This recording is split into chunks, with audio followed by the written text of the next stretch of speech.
Kim Chiu ipinakilala na si Paolo Avellino sa kanyang mga magulang at kapatid. Labis na kinilig ang mga Kim Pao fans nang lumabas ang balitang ipinakilala na ng kapamilya actress TV host na si Kim Chiu sa kanyang mga magulang sa Cebu ang kanyang rumored boyfriend na si Paolo Avellino.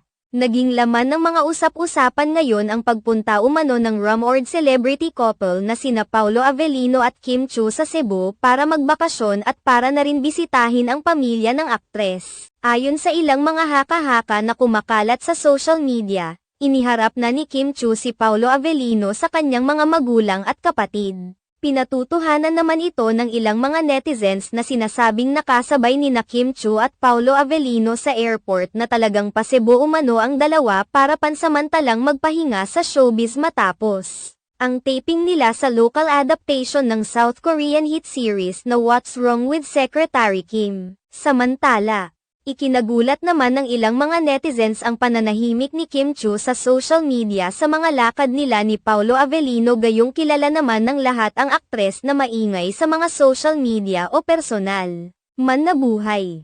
Dahil dito, marami ang naghinala na talagang mas pinili ni na Kim Chiu at Paolo Avellino na maging pribado ang kanilang relasyon. Sa kabilang banda, naniniwala pa rin ang maraming mga netizens na mas mabuting kilalanin na muna ng dalawa ng maigi ang isa't isa bago umamin sa publiko sa kanilang relasyon. Umaasa naman ngayon ang mga netizens na magkakaroon muli ng proyekto ang dalawa na pagsasamahan.